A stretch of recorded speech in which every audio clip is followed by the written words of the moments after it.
Usually, when we encounter ancient history, there's this built-in expectation of, I don't know, finality. Right. Like it's a closed book. Yeah, exactly. You walk into a museum, you see a cracked clay tablet or a faded piece of parchment behind that thick temperature-controlled glass, and you read the little placard. Oh, yeah. The ones that tell you what it is, who made it, what year it was buried. Right. And you nod, and you just move on to the gift shop. You treat it as an artifact. Yeah, a relic. Something fundamentally static, right? Like it's preserved exclusively to tell us about people who are just, well, no longer here. But the moment you step into the world of ancient Indian philosophy, that entire museum display case just shatters entirely. It really does. It completely falls apart. Because you aren't looking at a dusty artifact. You are looking at an operating system, like a massive, pulsing, actively running operating system for reality itself. And one that has been continuously updated, debated and applied for thousands of years.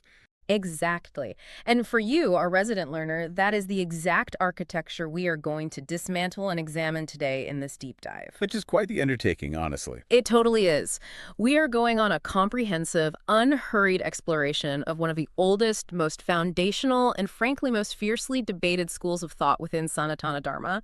It's called Samkhya darśana. Yeah. And our map for this journey is this incredibly ambitious, highly detailed curriculum laid out in a presentation by Shankar Santhamurthy from Makara Sankranti in 2026. Right. And what makes this specific curriculum so compelling as a bedrock for our analysis is its sheer structural integrity. Yeah, it doesn't just skim the surface. No, not at all. Samkhya doesn't ask you to blindly accept mystical pronouncements. It operates almost like theoretical physics combined with the science of consciousness. Wow. Yeah. The source lays out a systematic framework spanning cosmology, epistemology, ontology, theology, all in one interconnected web. Which, I mean, when terms like ontology and epistemology get thrown around, it's very easy to feel like we've accidentally stumbled into a postgraduate seminar where everyone else already read the syllabus. Oh, absolutely. It sounds intimidating. Right.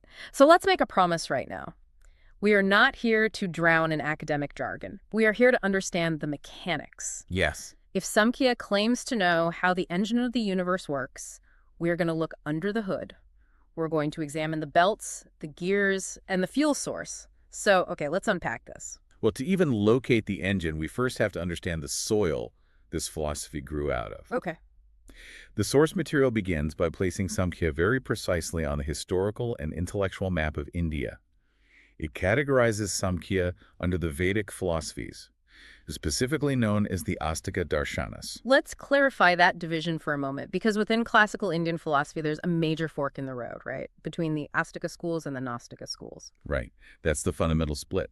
And Astika essentially translates to orthodox, meaning these are the traditions that recognize the authority of the ancient Vedas as, foundational, valid knowledge. Well, the Nastika schools... Like Buddhism or Jainism. Exactly. They do not. That's the core dividing line. And Samkhya is one of the 6 primary Astika darshanas. And we should pause on the word darshana itself, I think, because it sets the tone for everything we're about to discuss. Oh, for sure. It's so important. Because it doesn't translate neatly to religion or even philosophy in the Western sense. It translates closer to a way of seeing or a vantage point. Yeah, a specific lens calibrated to observe reality. Right. And the curriculum tracks the evolution of this particular lens over a staggering timeline, dividing it into 3 distinct historiographical phases. The proto- or pre-classical phase, the classical phase, and the post-classical phase. Which immediately tells us that Samkhya wasn't just dreamed up by one isolated thinker under a tree on a Tuesday. No, it was a massive intergenerational project. The scriptural richness detailed in the source is vast. Samkhya doesn't live in a single definitive textbook. Right, there's no Samkhya 101 manual that they just passed around. Exactly. Its principles were woven through a massive textual corpus over centuries. You find its embryonic roots in the oldest hymns of the Vedas. Wow. And then you see those concepts rigorously expanded upon in the philosophical dialogues of the Upanishads.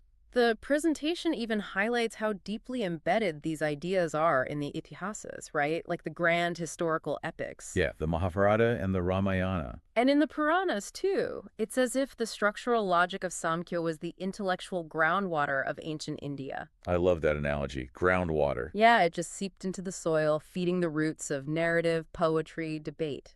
And eventually that groundwater pools into specific prasthana texts. These are highly formalized foundational treatises dedicated entirely to Samkhya logic, Okay. which then spawned a sprawling, centuries-long corpus of commentaries written by subsequent generations of thinkers. Right. And what's fascinating here is this brings us to a crucial concept. The source emphasizes sanātana. Meaning evergreen or eternal. Exactly. The rich commentatorial tradition is exactly what keeps this knowledge alive and adaptable across millennia. You hear that word a lot, sanātanadharma, the eternal way. But I want to examine how something actually stays eternal without becoming obsolete. It's a great question. I view this rich commentarial tradition like an ancient open source software project. Oh, that's a really interesting way to frame it. Think of the Vedas and the early Upanishads as the core kernel of the operating system, right? Sure. And over generations, thousands of developers, the gurus, the sages, the commentators are constantly writing patches, adding documentation, and debugging the logic to ensure it continues to run optimally on the cultural hardware of their specific era. That open source analogy captures the collaborative nature of the tradition perfectly. But we have to push it further to understand the guru parampara, the preceptor lineage. Okay, how so? Well, in modern software, if a piece of code is deprecated or obsolete, developers simply delete it and write something new, right? Really just overwrite it. In this tradition, you don't delete the source code. The Sruti, the revealed foundational texts, remains untouched. Oh, interesting. So what changes? What changes, what adapts, is the Smriti, the remembered, interpreted application of that code. The commentators aren't rewriting the core physics of reality. They're just clarifying the user manual for a new generation. Exactly. So the lineage acts as a human chain of custody, ensuring the original logic isn't corrupted, while simultaneously translating its relevance. Which answers a very practical question for you, our listener. Why should you care about a thousands of years old philosophical lineage? Right. Because we live in an era of intellectual disposability. I mean, a hot take on social media lasts for what, 12 hours? How's that? Yeah, and a scientific study is often overturned in a decade. But here, we have a systemic framework of reality that has been subjected to relentless, hostile peer review by rival schools of thought for millennia. And it survived by evolving its arguments without losing its core premise. Exactly. That kind of durability demands our attention. It really requires us to look at the foundational premise itself. Because if this is a way of seeing reality, what exactly is the baseline assumption? Every philosophical system has to have an irreducible starting point, right? Yes. And for Samkhya, reality is not a monolith. It isn't a single, undifferentiated soup of existence. Okay. According to the curriculum, the entire system rests on a fundamental, unbridgeable duality. Two absolute ontological categories, Purusha and Prakriti. Yes. The presentation defines them elegantly as the seer and the seen, or the observer and the observed. Let's isolate the characteristics of each, what the source refers to as Purusha Lakshana and Prakriti Lakshana. Okay, let's break that down. Purusha is pure, unadulterated consciousness. It is the eternal, silent, unchanging witness. Just a witness. Right. It possesses no physical form, no weight, no attributes, and critically, it has no capacity for action. It does absolutely nothing but observe. So Purusha is like the person sitting alone in the dark movie theater, completely motionless, just staring at the screen. That's a perfect way to picture it. And Prakriti is the screen. Okay. It is the projector, the film spool, the speakers, the light beam, and the physical theater itself. Yeah. Prakriti is primal matter, the absolute foundational substance of the phenomenal universe. Oh, wait. But in its natural state, isolated from consciousness, it is completely inert. Its unmanifest potential. It has no awareness of its own existence. Here's where it gets really interesting, because this is where my brain starts to hit friction. Okay, where are you stuck? We have Purusha, which is purely conscious but entirely paralyzed. And we have Prakriti, which is the raw material of infinite energy and matter, but it's completely blind and unconscious. Correct. If these two things share no common attributes, if consciousness is utterly distinct from matter, how does a ghost touch a machine? How do they interact to build a universe? That is the ultimate ontological puzzle.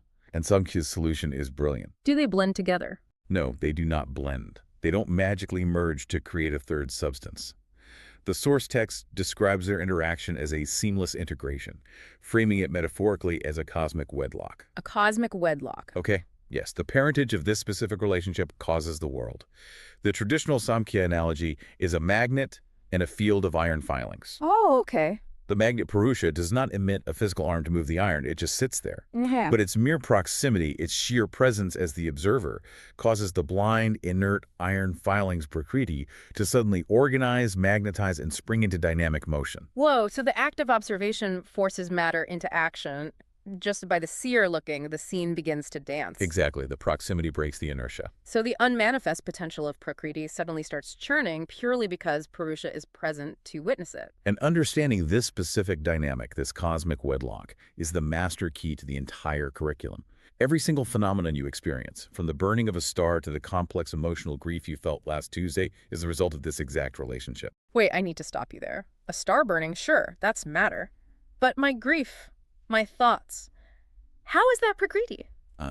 We instinctively feel that our thoughts, our intellect, our personality, that is our consciousness.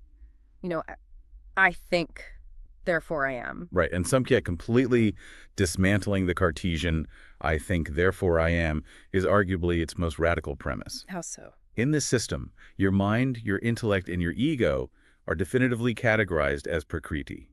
They are matter. Highly subtle matter, perhaps, but matter nonetheless. You're saying my mind is matter. Yes, they belong to the category of the seen. The true you, the Purusha, is the silent consciousness watching the mind think. That is an aggressive paradigm shift. It really is. So when I feel a wave of anxiety, Samkhya says that anxiety isn't me, it's just weather happening in the ecosystem of my mind, which is made of matter, and I, the Purusha, am merely the one noticing the weather. Precisely. You are the witness of the machinery. But this raises an important question, mechanically speaking, in the curriculum. If Prakriti is just this dormant, unmanifest primordial soup, what exactly happens when Purusha's presence wakes it up?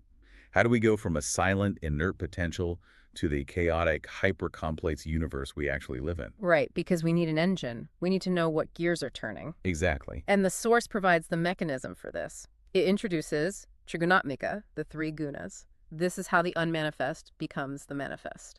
And the presentation explicitly warns us not to confuse the Samkhya definition of guna with its common usage. Because in everyday Sanskrit, a guna is just a quality or an adjective. Right. The heat of fire is a guna. The sweetness of honey is a guna.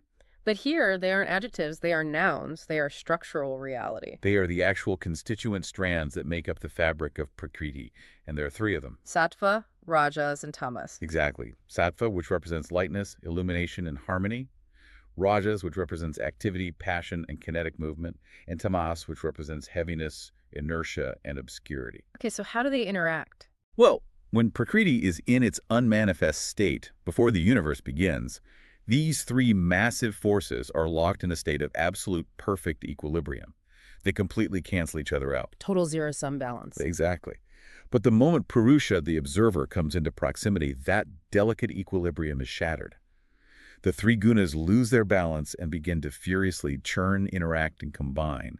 That churning is the birth of the universe. Let's try to map this to something familiar. Think about the pixels on a digital screen. I like where this is going. You only have three tiny light-emitting diodes, red, blue, and green. If they are all perfectly off, you have a black, unmanifest screen. Right.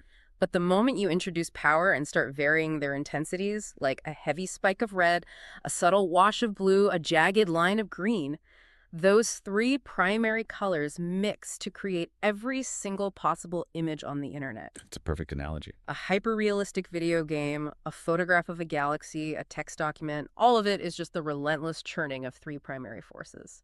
The RGB analogy works beautifully because it highlights the concept of proportion. Every physical object, every psychological state is just a different proportional cocktail of sattva, rajas, and tamas. Okay, so give me an example in the real world. Sure. A heavy, immovable boulder is predominantly tamas. A racing cheetah or a racing anxious mind is predominantly rajas. A moment of profound, clear intellectual insight is predominantly sattva. But they're always all present. Yes, always. Constantly fighting for dominance. It's an incredibly elegant, mathematically precise system. You start with two absolute categories, consciousness and matter. Matter is constructed of three interacting forces. From that sheer mechanical interaction, you generate the infinite complexity of existence. Breathtaking, really. But here is the massive logical hurdle. If reality is entirely generated by this closed mechanical loop, Purusha observing, the gunas churning. Where does God fit into this? Who designed the RGB pixels? You've hit upon what the curriculum reveals as one of the most intellectually fascinating aspects of Samkhya. Yeah. When exploring the theological context, the source details that Samkhya uniquely houses theistic, atheistic, and even agnostic subschools, all within the exact same philosophical tradition. Wait, how does that not tear the school apart? Usually, if two groups disagree on the existence of a supreme creator, they don't share a building. They start a war. Right. But they share a building here because the foundational mechanics, the ontology of Purusha, Prakriti, and the Triguna, are so mathematically robust that the system functions perfectly, regardless of whether you introduce a prime mover. Oh, wow. The debate is really just about the ultimate catalyst, the theogony, or the manifestation of the world through divine grace. Let's examine the atheistic Samkhya argument first. They look at the cosmic wedlock and say, look, the interaction of the observer and the observed is a self-sustaining engine. Right. They argue that the proximity of Purusha naturally agitates Prakriti. The gunas naturally churn. Complex life naturally evolves from that churning. We have accounted for cause and effect from the Big Bang down to human psychology. Yes, and so Occam's razor dictates we do not need to invent an external creator God to explain a machine that runs perfectly on its own. it is a purely naturalistic, mechanistic view of the universe. Yeah. But then you have theistic Samkhya, which heavily influenced the Yoga Darshana. Okay, what's their take? They accept the exact same 25 principles, the exact same gunas, but they interject with a vital logical challenge. They ask, if Purusha is completely inactive and Prakriti is completely blind and inert, how do they ever find each other? Proximity requires an orchestrator. They argue that an overarching divine intelligence, an Ishvara, is logically required as the catalyst to bring the seer and the seen into proximity to initiate the cosmic wedlock. Okay, but I have to push back on the theistic argument here. Go for it. If Samkhya defines Purusha as consciousness without action, and Prakriti as action without consciousness, isn't defining an Ishvara a god who is both conscious and acts to bring them together, breaking the very duality the entire system is built on. That is exactly the counter-argument the atheistic Samkhyas use. Yes. Yes. They argued that introducing an Ishvara violates the fundamental premise of the system. If God is a Purusha, he cannot act. If God is Prakriti, he cannot be conscious. Wow. So how did the theists respond to that? The theistic schools counter-argued that Ishvara is a specialized, unique Purusha entirely untouched by the afflictions of the gunas, acting out of pure compassion rather than mechanical necessity. Okay, and then you have the agnostic view. Right, which simply steps back and says our epistemological tools, our senses and our logic cannot definitively penetrate the veil before the cosmic wedlock began. Basically, we can't know for sure. Exactly. We cannot prove or disprove the orchestrator, so we must focus entirely on navigating the machine we are currently trapped inside. Think about how radical this is for you listening today. We live in an environment where theological differences are existential threats. Right. And this curriculum presents an ancient civilization where atheism and theism live together, utilizing the same vocabulary, referencing the same scriptural texts, and agreeing entirely on the mechanics of suffering and liberation. The focus was on the rigorous pursuit of truth, not the enforcement of dogma. Exactly. So we have the players, Purusha and Prakriti. We have the three gunas, and we understand the theological flexibility. The source material now pushes us to examine the theater where all of this plays out, cosmology and causality. The where and the when. Right. Let's look at how Samkhya conceptualizes time and space. The curriculum takes a highly structured three-dimensional approach here. Starting with the temporal perspective, it asks a profound question. Is time a fundamental building block of reality, or is it merely an emergent property? Oh, that's heavy. And the presentation notes that ancient views of time in this system share startling parallels with certain modern relativistic concepts. So an emergent property means it doesn't exist on its own. It only happens when other things interact, right? Yes. Like a single water molecule is not wet. Wetness emerges only when millions of water molecules interact. So if time is emergent in Samkhya, it means time itself doesn't actually exist before the universe starts. Precisely. Remember the state of Prakriti before the cosmic wedlock. The gunas are in perfect equilibrium. Right. There's absolutely no movement, no change. And if there's no change, there is no sequence of events. Right. Without a sequence of events, time is fundamentally non-existent. Time only emerges the millisecond the gunas begin to churn. So time is simply the measurement of Prakriti's motion. Exactly. If the engine stops, time literally ceases to exist. That is staggering. It really is. And what about space? Does Samkhya treat space like an empty cardboard box that the universe is just sitting inside? Not at all. Space, too, is a generated property. The curriculum reviews how space evolves from a subtle vacuum principle known as Akasha Tattva. Akasha Tattva. Yes. This foundational element expands and differentiates, driven by the varying proportions of the gunas, evolving into complex stratified environments. The texts refer to these as lokas and bhuvanas. Which translates roughly to multi-worlds or multiverses, right? It does. But we hear multiverses and immediately think of comic books.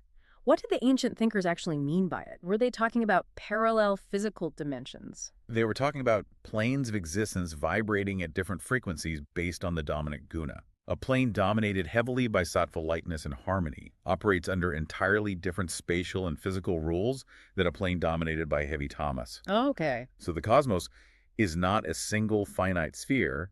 It is an infinitely layered manifestation of the guna's endless combinations. But how does one thing actually cause another in this multiverse? Like, how does an unmanifest vacuum turn into a galaxy? That leads us into the third cosmological dimension the source highlights, and arguably the most vital, the causality perspective. Right. Samkhya introduces a rigorous, almost ruthless theory of causality known as sātkaryavada. Let's define this clearly for the learner. Good idea. Sātkaryavada translates to the theory that the effect already pre-exists in the cause. To understand its significance, the presentation briefly contrasts it with the opposing view, asatkaryavada. Okay, what's the difference? Asatkaryavada posits that an effect is a genuinely new creation that did not exist in its material cause. If a potter molds clay into a pot, the specific form and utility of the pot is a brand new reality that has been brought into existence out of nowhere. But Samkhya completely rejects that. Entirely. Yeah. Sātkaryavada argues that it is logically impossible to create something out of absolutely nothing. If the pot didn't somehow pre-exist in the clay, why couldn't the potter make a pot out of water or air? Right. The effect must be latent in the material. The classic analogy used in the texts involves sesame seeds and oil. You can press sand as hard as you want, but you will never extract oil from it, because oil does not pre-exist in sand. You can only extract oil from sesame seeds. Because the oil is already fully present, simply residing in an unmanifest latent state within the seed. Okay, I am going to challenge this with a modern analogy. Ready? What if I sit at my laptop and write a completely novel, highly complex piece of artificial intelligence software? Are you telling me that the specific complex logic of that AI already existed, latent, inside the plastic silicon and copper of my laptop? That feels like a semantic trick to deny human creativity. It isn't that the specific finalized lines of code existed verbatim in the silicon. Sātkaryavada argues that the potentiality for information processing, the capacity for conductive logic, is an inherent property of those specific materials. Oh, I see. You did not conjure the ability to process logic out of a vacuum. You merely rearranged existing material properties, the gunas, from an unmanifest potential into a manifest form. It's the acorn in the oak tree. The towering, massive oak tree isn't a new creation. It is simply the latent potential of the tiny acorn fully expressed. You just added water and time. Exactly.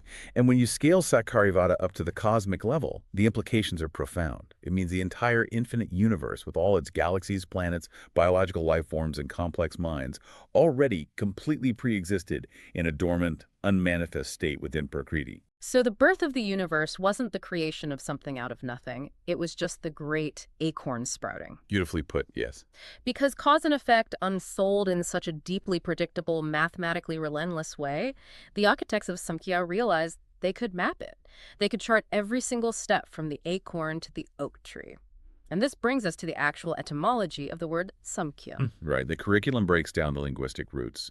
Samkhya fundamentally deals with numbers. It means enumeration, systematic categorization, and empirical reasoning. It is the philosophy of counting the principles of reality. If the universe is a hyper-complex machine made of churning gunas, Samkhya is the exploded view schematic diagram showing every single nut, bolt, gear, and pulley in the exact order they were assembled. Exactly.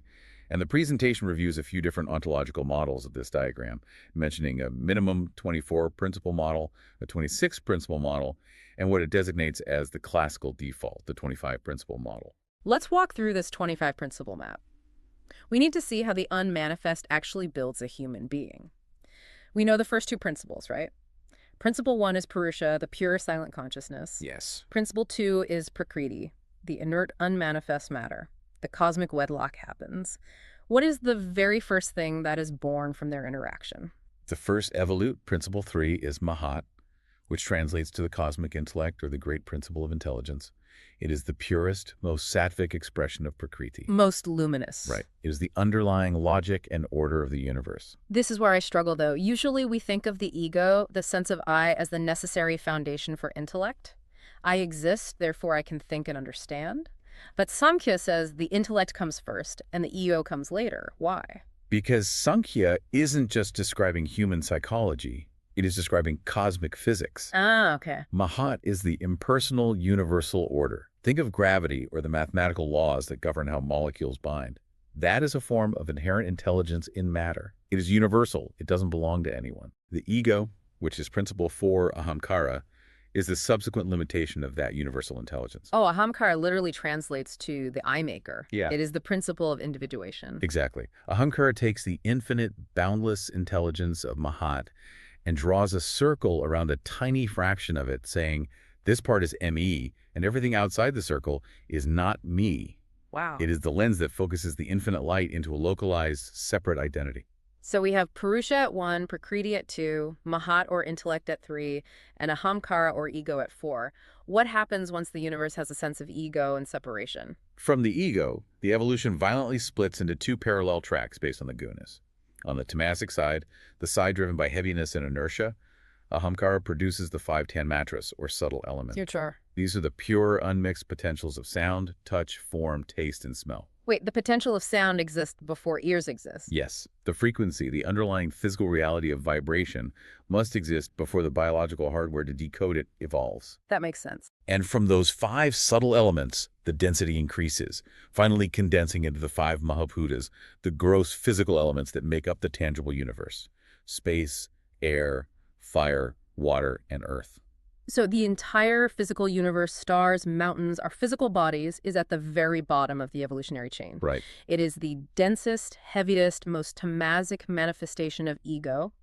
That covers one track. What happens on the other track? On the sattvic side, the side driven by lightness and illumination, Ahamkara produces the internal instruments of experience. Yeah. It generates the manas, which is the dual-natured mind that processes sensory data. Okay. The mind, yes.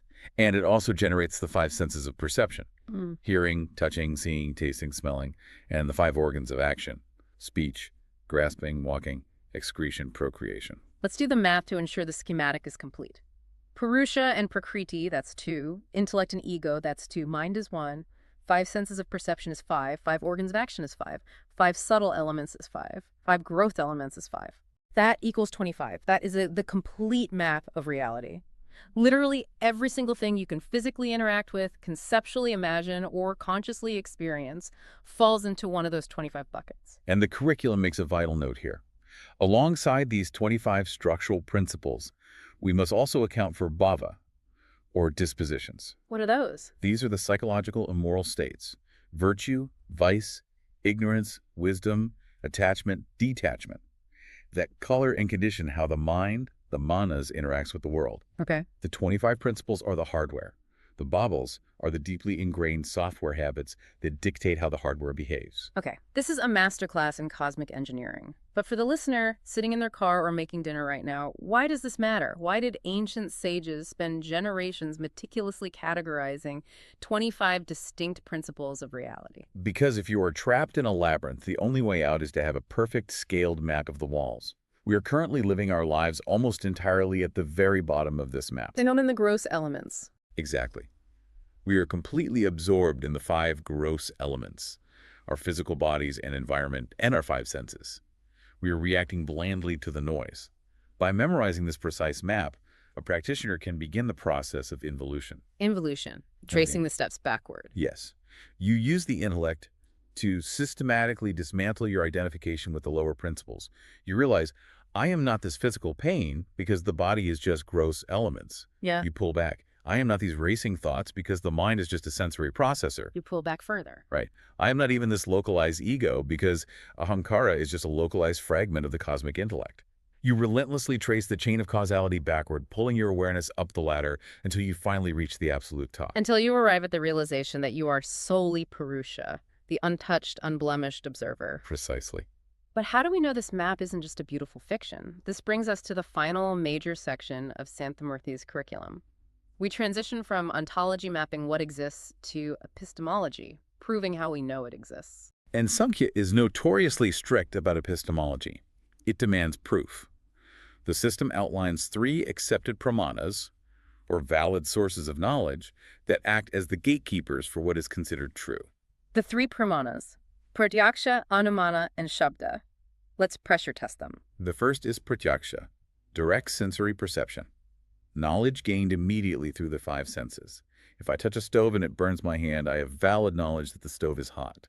But the architects of Samkhya were well aware that the senses are flawed, right? Oh, certainly. If I look across a hot asphalt road in the summer, my eyes definitively tell me there is a puddle of water. It's a mirage. My direct perception lied to me. Exactly. Direct perception is necessary but insufficient. It cannot be the only tool. That is why the second pramana is anumana, or logical inference. Okay, inference. This is the ability to deduce an unperceived truth based on a universally observed premise. The classic Indian philosophical example is smoke and fire. If you see smoke rising from a distant mountain, you do not need to directly perceive the flames to have valid knowledge that there is a fire. Because your intellect uses the invariable connection between smoke and fire to infer the truth. Yes. This allows us to use mahat, the intellect, to parse the raw data of the senses. But here's the wall I hit. You can't use sensory perception or logical inference to prove the existence of Purusha or the unmanifest state of Prakriti. Right. You can't see pure consciousness, and you can't logically infer what happened before the universe existed because cause and effect hadn't started yet. So how do we know the foundational premise is true? That is precisely the boundary where the third pramana, shabda, becomes essential. Shabda translates to verbal testimony, specifically the reliable testimony of the aptas, the liberated sages who have directly, experientially realized these higher states through profound meditative absorption. I have to be honest, to a modern listener, relying on ancient testimony just sounds like a polite way of saying blind faith. How is that rigorous? It is not blind faith. It is an epistemological necessity when dealing with phenomena outside the bandwidth of human sensory perception. Think of modern quantum mechanics. You and I cannot directly perceive a Higgs boson particle. We do not have the mathematical capacity to logically infer its existence from scratch. We accept it as valid knowledge based on the shabda, the expert testimony of physicists operating at CERN. Well, that's a brilliant framing. We trust the physicists because they use a rigorous, replicable methodology, the Large Hadron Collider. Exactly. And in Samkhya, we trust the testimony of the ancient sages because they utilized a rigorous, replicable methodology, the deep meditative sciences codified in yoga, which has been continuously peer-reviewed by the Guru Parampara for millennia. Precisely. If you build the collider, you will see the particle. If you practice the involution, you will experience the Purusha. The knowledge is verifiable. So what does this all mean? We have verified the map. We understand the cosmology, the 25 principles, the exact mechanics of the gunas churning. Where does this massive operating system ultimately lead us? Well, the curriculum culminates in what it calls moksha shastra, the science of liberation. This is the soteriological and eschatological culmination of the entire system. Right. Soteriology is the study of salvation. All of this intense categorization, all of this rigorous logic is not designed to win debates or pass a theology exam. It is a medical intervention. The ultimate singular purpose of the Samkhya system is to achieve moksha, absolute liberation. Liberation from what, though? Liberation from the entanglement of the cosmic wedlock. Remember how the universe started? Pure consciousness got utterly mesmerized by the beautiful, infinite complexity of matter. The movie theater. Yes. It sat down in the movie theater, stared at the screen, and got so deeply absorbed in the drama, the tragedy, and the triumph of the film that it suffered profound amnesia. It forgot it was sitting in a chair. It started identifying completely with the character on the screen. It started believing, I am this physical body, I am this anxious mind, I am these fleeting emotions. Yes. And because the body and mind are made of prakriti, and prakriti is constantly, violently churning due to the instability of the three gunas, identifying with it guarantees suffering. You've tethered your eternal, unblemished consciousness to a chaotic, mechanical roller coaster. Exactly. As long as the identification persists, you will be thrown around by the inevitable decay and fluctuation of matter. So moksha in Samkhya isn't about going to a physical heaven after you die. No. Moksha is the profound, earth-shattering experiential realization of the absolute distinction between the seer and the seen. It is the moment the intellect, purified of all its tamasic ignorance and heavy with sattvic clarity, finally turns the light of awareness back onto itself and realizes, I am not this machinery. The moment you remember you were sitting in the theater. And the moment the pure discrimination viveka is achieved, the cosmic wedlock is dissolved. The gunas lose their hypnotic hold. Prakriti, having fulfilled its ultimate purpose for providing experience and ultimately liberation for that specific purusha, ceases its dance for that observer. Wow. The machinery of the mind winds down, and consciousness rests completely, eternally in its own radiant, unentangled nature. That is the finish line of the curriculum. We have covered an astronomical amount of ground today. We dismantled the museum display case and ran the operating system. We traced the lineage of an ancient open-source philosophy. We navigated the impossible duality of a ghost touching a machine. And we broke down the RGB pixels of the universe through the three gunas. We examined a philosophical house big enough to hold both theism and atheism, mapped out 25 precise principles from the cosmic intellect down to the dirt beneath our feet, and rigorously proved how we can know any of this is true. It is an absolute architectural marvel of human thought. And for you, listening right now, I want to emphasize why this matters in the specific era you are living in. It's incredibly relevant today. We are currently drowning in information. We are constantly assaulted by algorithms meticulously designed to manipulate our gunas, to spike our rajas with outrage, or drown us in tamasic scrolling. Oh, constantly. A framework like Samkhya isn't just ancient trivia, it is a hyper-advanced cognitive toolkit for clarity. It teaches you how to categorize reality so that reality doesn't consume you. It demands that you rigorously question what is actually you and what is simply the machinery of the world operating around you. Exactly. I want to leave you with a final thought to sit with today, building on the core premise of this massive deep dive. If this 3,000-year-old map is accurate, your true identity is solely the silent, untouched observer. Every single thing that brings you stress, your endless to-do list, your societal anxieties, the physical exhaustion in your body, the chaotic noise of the modern world, all of that is just prakriti. It's just the mechanical churning of the gunas doing what they mathematically must do. It is the weather on the screen. Right. So how does knowing the mechanics of the screen shift your perspective? The next time you feel completely overwhelmed by the daily grind, the next time the pressure of your life feels entirely suffocating, take one breath. Step back into the seat of the purusha and ask yourself, are you the one who is suffering? Or are you just the quiet, eternal consciousness silently watching the suffering happen? That is the realization that changes everything. Thank you for joining us on this deep dive. We will see you next time.